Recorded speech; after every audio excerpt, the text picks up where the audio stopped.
Hi, everybody, and welcome into today's ClemsonTigers.com football practice report. Kind of a little bit of a different day. Started outside, weather chased the Tigers inside today. Marion Hobby, coach of the defensive ends, with us. Let's talk a little bit about that. Kids get thrown a curveball today. I thought they handled it well. Yes, it was always a change-up. We could see the weather coming in. It's great that we have a facility like this that we can come in and practice.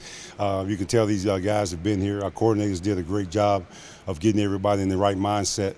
That we still had work to do, and I thought it worked out well. All right, first half of this August camp, what have you seen so far from your guys that you like and maybe some stuff that you don't like? I think they're eager to learn. I think there's, just a mindset. I think they want to learn. I think it's been hot. It's been a little warm as we've been going after it a while, but I like their work ethic. I like their intelligence, so I think we're heading in the right direction. Yeah, but I know that you're a guy that wants to push them to another level. So what's that next level your group's got to get to? Well, I think it's still in the process of pushing yourself when you're tired. No championships are won early in the year; they're won late, and right now those bodies are feeling a little uncomfortable, and it's hard to practice when it's like that. So just pushing those guys and seeing how they react under strict pressure. All right, let's talk a little bit about some individuals. Let's start with Malachi Goodman. Malachi's had a really good offseason, good August so far. Guy that you hopefully going to be able to depend on.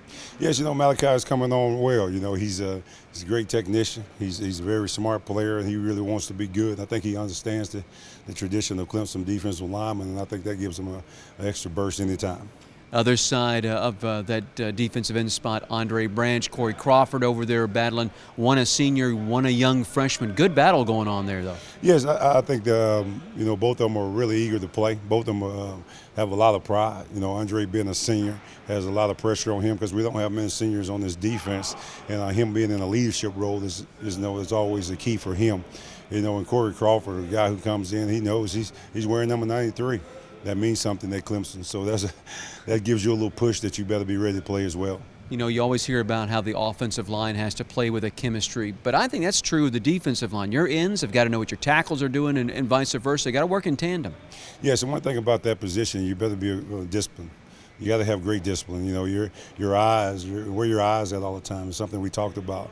The eyes guide the feet, and we better have our eyes in the right spot because in the offensive world, if they trick the defensive ends, they always got a big play. Your second time around here now at Clemson. What's the difference now here in your second time around? I tell you what, there's a lot of family that's still here, and I'm speaking of the Jeff Davises, I'm speaking of Brad Scott, I'm speaking of Jeff Scott, and all the guys I knew before when I came back. So the family chemistry is still here. I think Clemson is Clemson. It's a place that I've always loved. I loved it when I was here before, and the passion hadn't changed. All right, I know the fan base loves this man. Marion Hobby, coach of your defensive ends. We appreciate you being with us here today on ClemsonTigers.com.